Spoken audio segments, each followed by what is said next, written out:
আসসালামু আলাইকুম। কেমন আছেন সবাই? আশা করছি ভালো আছেন। আজকে আমি আপনাদেরকে দেখাবো পাউরুটি দিয়ে খুব মজার একটা ডেজার্ট রেসিপি।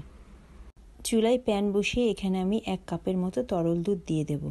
এর মধ্যে আমি দিয়ে দেব 3 টেবিল চামচের মতো গুঁড়া দুধ। গুঁড়া দুধটা আমি তরল দুধের সাথে খুব ভালোভাবে মিশিয়ে নেব।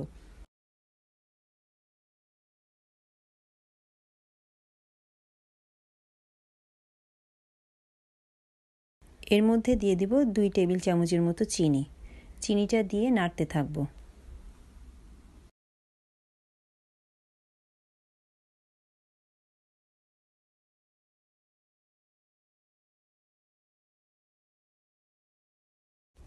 দুধটা যখন একটু ঘন হয়ে আসবে তখন আমি এর মধ্যে দিয়ে দেব 2 চা চামচ পরিমাণ সুজি।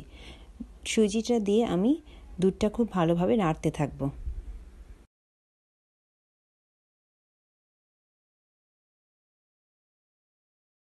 এই দুধের মিশ্রণটা যখন ঘন হয়ে আসবে তখন আমি এর মধ্যে দিয়ে দেব 1 টেবিল চামচ পরিমাণ মাওয়া। আপনারা চাইলে মাওয়াটা নাও দিতে পারেন।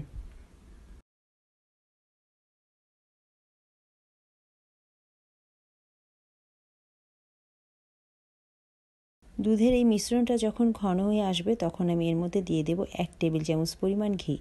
ঘিটা খুব ভালোভাবে মিশিয়ে নেব।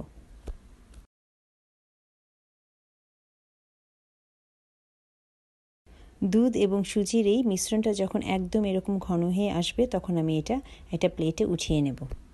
এখন ওই প্যানে আমি আবারও 2 কাপের মতো তরল দুধ দিয়ে দেব। এরপর এর মধ্যে দিয়ে দেব 2 টেবিল চামচ গুঁড়া দুধ। গুঁড়া দুধ এবং তরল দুধটা খুব ভালোভাবে মিশিয়ে নেব।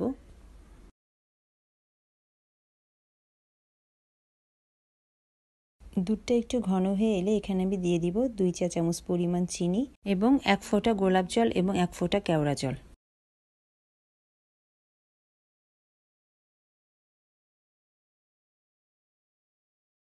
রসটা যখন ঘন হয়ে যাবে তখন আমি এটা চুলা থেকে নামিয়ে রাখবো।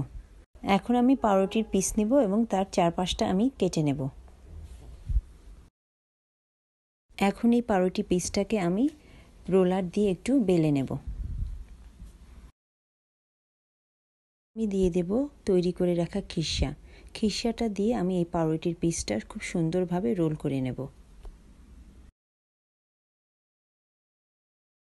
সবগুলো পাউরুটি এভাবে রোল করা হয়ে গেছে। এখন আমি এর উপর দিয়ে দেব তৈরি করে রাখা দুধের রসটা।